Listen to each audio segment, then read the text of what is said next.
प्रणाम करता हूँ हम लोगों के प्रेरणा स्रोत, प्रणाम करता हूँ हम लोगों के आध्यात्मिक पिता, प्रणाम करता हूँ इस कालखंड के प्रथम शिष्या वरेण्य गुरु भ्राता हरिदानंद जी, दीदी नीलम आनंद जी, यहाँ पर उपस्थित गुरु बहन और गुरु भाइयों को कहते हैं कि जब व्यक्ति मतलब हम लोग व्यक्ति हुए मानते, व्यक्ति का जब समय बढ़िया होता है तब उसको अच्छी बातें नजर आती है, और अगर समय बढ़िया नहीं होता है तो कोई कितनी भी अच्छी बातें बता दे उस पर कोई प्रभाव नहीं पड़ता है। चलिए, अगर इस बात को हम और आप मान के चले तो कहना नहीं होगा कि जितने भी भाई बहन यहाँ हम लोग हैं, हम लोग का समय बढ़िया है। क्यों? इसलिए कि हम लोग इतने भाई बहन की एक ही ममता है, जमा होने का एक ही कारण है, और वह कारण है महादेव हम लोगों के गुरु हैं। महादेव हम लोगों के गुरु हैं। आइए हम और आप ये जान रहे हैं, जैसा मैंने अपने वक्तव्य में भी प्रणाम करने की स्थिति में मैंने प्रेरणा स्रोत कहा, मैंने आध्यात्मिक पिता कहा। आप लोग हम लोग और कहने की के हैं तो मैंने नाम भी अंतिम में लिया है ना। कहना नहीं होगा कि हम और आप इतने साथ जमा हो गए भाई बहन, इसके जमा होने के मात्र वही कारण है कि हम लोग जमा हैं। कहे ना, मनसा एक ही है कि महादेव गुरु और हम लोग शिष्य हो जाए। और ये बातें भाई साहब आई कहां से, किसने यहां तक पहुंचाया? मैं समझता हूं, जैसा मेरी सोच है कि जितने भी भाई बहन हम यहाँ जमा हैं, सबों ने भैया को आमना सामना नहीं देखा होगा।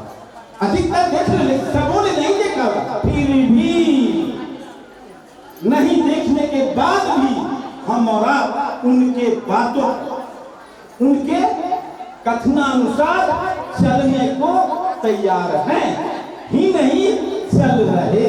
तभी तो आप और अपने घरों से आ गए, हमारे साथ हमारे दो चार भाई से पूरा के अनेक गांवों से चले आए कथनानुसार ना।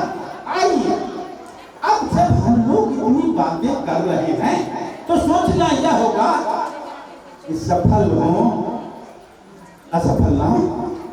सभी लोग तो ये सोचेंगे दीदी कि हम सफल हो, और यह सफलता किस बात पर निर्भर करती है, इसी बात का मैं आप लोगों के सामने जिक्र करूंगा। शिष्यानुभूति में एक शब्द है जो भाई यहाँ पढ़े होंगे, गुरु चेतना के परिमार्जन के चिकित्सक होते हैं। गुरु तो आप लोग हम लोग जान रहे हैं, चेतना मतलब हम लोग चेतन है, ढोलक झाड़ी इसमें माइक नहीं है, चेतन है मैंने जिसमें समझ बूझो, जो हंसे जो बोले उसको चेतन कहते हैं। ये दोनों बातें समझ गए दीदी। चेतना के परिमार्जन, परिमार्जन मेरा कठिन लग रहा है। परिमार्जन मतलब बदलाव, परिमार्जन मतलब सुधार, परिमार्जन मतलब उसके जीवन की सफलता। कैसे? चिकित्सक मैंने कहा ना, चिकित्सक तो सब क्या होता है, चिकित्सक तो डॉक्टर। हम जब बीमार होते हैं तभी तक डॉक्टर के पास जाते हैं। डॉक्टर करता क्या है, हमारी बीमारी को ठीक कर देता है। ठीक उसी प्रकार से गुरु चेतना के परिमार्जन, बदलाव, सुधार। जैसे समझिए कि चिकित्सक में डॉक्टर होते हैं। आइए, हम लोग के डॉक्टर के हैं दीदी, हमारे गुरु का नाम क्या है? शिव। अब देखिए, गुरु को पर मैं एक लाइन कहूंगा, गुरु होते कैसे? गुरु तो हम लोग कह रहे हैं, लेकिन जरा तो जरी मनी तो ध्यान देंगे हम लोग कि गुरु होते कैसे। कहना ही है कि गुरु वही वो होते हैं, गुरु में वो गुण होता है, गुरु में वो सामर्थ्य है जो अपने शिष्य को अपने जैसा बना। बात समझ में आई? जो अपने शिष्य को अपने जैसा बना दे वही गुरु कहलाता है। क्या हमारे गुरु महादेव शिव हम लोग के गुरु के हैं, जिन्होंने नाम लिया मैंने महादेव और शिव, तो हम लोग कैसे बनेंगे? अपने जैसा, तो शिव के जैसा बनेंगे। अब कहेंगे कि हमारा कहता आदमी को शिव की हो जाएगी, नहीं बहन, जैसा मैं कह रहा हूं है ना, तो शिव के जैसा। अब देखिए शिव क्या है, शिव का फोटो हम लोग आप लोग देखते होंगे, चूहा, मोर, बाघ, बैल, उनका बिला। जबकि वो एक दूसरे का दुश्मन है, लेकिन वहां पर तरीकों आप लोगों को मिला, वहां प्रेम से ला रहा है। शिव ऐसे, शिव ऐसे, तो हम लोगों को भी ऐसे ही बनाएंगे। आइए बनाएंगे तब न दीदी, जब हम बनना चाहते। इस चाहत के लिए हमें किन पर ध्यान देना होगा? मैं आप लोगों को कहानी छोटी सी सुना। एक कुत्ता था, एक बकरी पर वो झपटा मारा, झपटा मारा तो बकरी भागी और कुत्ता उसके पीछे पीछे जा रहा था। कुछ दूर गई तो बकरी को मिल गया एक झोंगी, झोंगी में घुस गई। कुत्ता को पता नहीं चला, झोंगी नहीं मिला, अंत में कुत्ता बेचारे रातों के चला गया। लेकिन जब बकरी उसमें छिप गई और जब कुत्ता को दिखाई नहीं पड़ा तो क्या करने लगी? समझ गई कि अब कोई खतरा नहीं है। तो क्या करने लगी बकरी? उसके झुरमुटवा के झोंगिया के दीदी पतवा को धीरे धीरे खाने लगी। हुआ क्या? पतवे से तो आड़ था, पतवे खा गई, आड़ खत्म हो गया। कुत्ता फिर देखा और उसकी मौत। याद रखें, हम लोग और आप लोग उसी झुरमुट के नीचे हैं, और उसी झुरमुट के जो भी हैं, झुरमुट हमारे कौन हुए? हम लोग के झुरमुट है हमारे भैया, हम लोग के झुरमुट है हमारी नीलम दीदी। हम उस झुरमुट को सदा याद रखें, उस झुरमुट को उस बकरी के जैसा खाने की, करने का मतलब खाने की कोशिश। मैं बोल रहा हूँ ना, खाने की कोशिश मतलब हुआ कि उनको प्रति हमारे आपके दिलों में जो श्रद्धा है, हमारे प्रति आपके दिलों में जो जगह है, उस जगह को बरकरार रखिए, न कि इस शिष्यता को दूसरे तरह, मैं स्पष्ट नहीं कहूंगा दीदी, दूसरे तरह में हम ना ले जाएं। मतलब थोड़ा सा निर्देश दे देते हैं, पैसा कौड़ी कमाए झाड़ फूक इत्यादि के फेरा में नहीं रहे, ईमानदारी से अपने संरक्षक को, संरक्षक हुए हमारे हरेंद्र भैया और नीलम दीदी, सदा याद रखे जैसे कि वह बकरी खाई तब न मारी गई, अगर बकरी न खाती तब तो न मारी जाती, बच गई थी ना। ठीक उसी प्रकार से हम लोग सिर्फ हो जाएंगे अगर हम इस झुरमुट को बरकरार रखेंगे।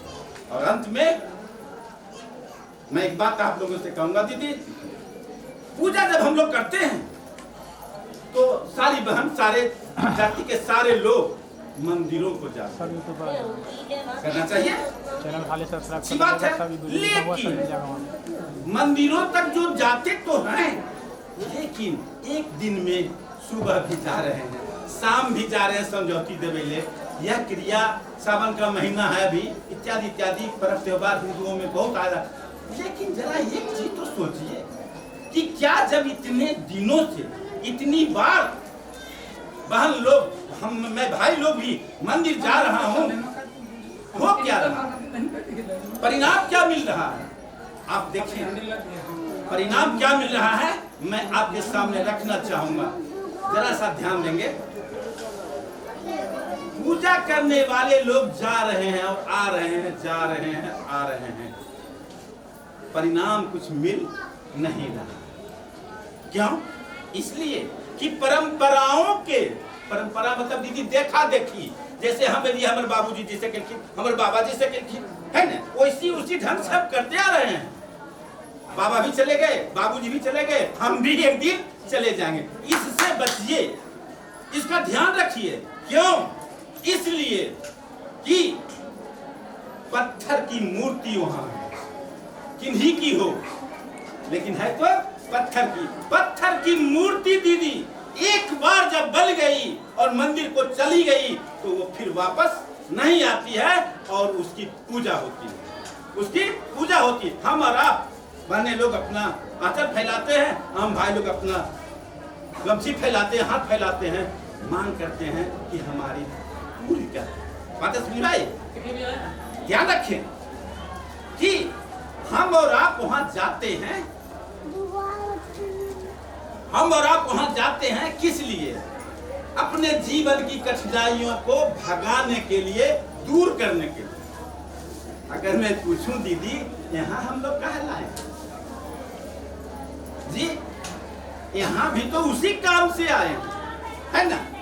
यहाँ भी उसी काम से आए। दोनों में फर्क क्या है? दोनों में फर्क क्या है कि मंदिरों को जाने वाले लोग मंदिर जाते जाते उम्र बिता दिए, लेकिन इंसान भी नहीं बनते। मंदिर जाते जाते इंसान भी नहीं बन सके। और हम लोग भी अगर इसी तरह शिव चर्चाओं में आएंगे, शिव बैठक में आएंगे, तो उस पूजा की तरह न रहें। हम लोग ध्यान रखें कि हम लोग शिव चर्चा में आए हैं तो कम से कम इंसान को जरूर करें। मेरा आप लोगों से निवेदन करेंगे, इंसान बनेगा कैसे? इसके लिए एक ज्यादा समय ले लूंगा। एक मिनट लाइन का है कि शिव हमारे गुरु हैं, तो शिव की तरह आचरण कीजिएगा। शिव को देख करके देखा देखी कीजिएगा, शिव को देख के हिसका हिसकी कीजिएगा। पता चलेगा शिव सबों के लिए है। हवा चलती है सबके लिए, रोशनी आती है सबके लिए। कोई भी ऐसा काम नहीं है जो किसी का हो और किसी का नहीं हो। हम और आप अपने जीवन में अगर इस बात को ले आएंगे, कहना नहीं होगा कि बार बार लोग पूजा करने जाते हैं फिर भी इंसान नहीं बन सकते हैं। हम लोग सिर्फ चर्चा में अपने जीवन के अंदर गुरु को मान लेंगे।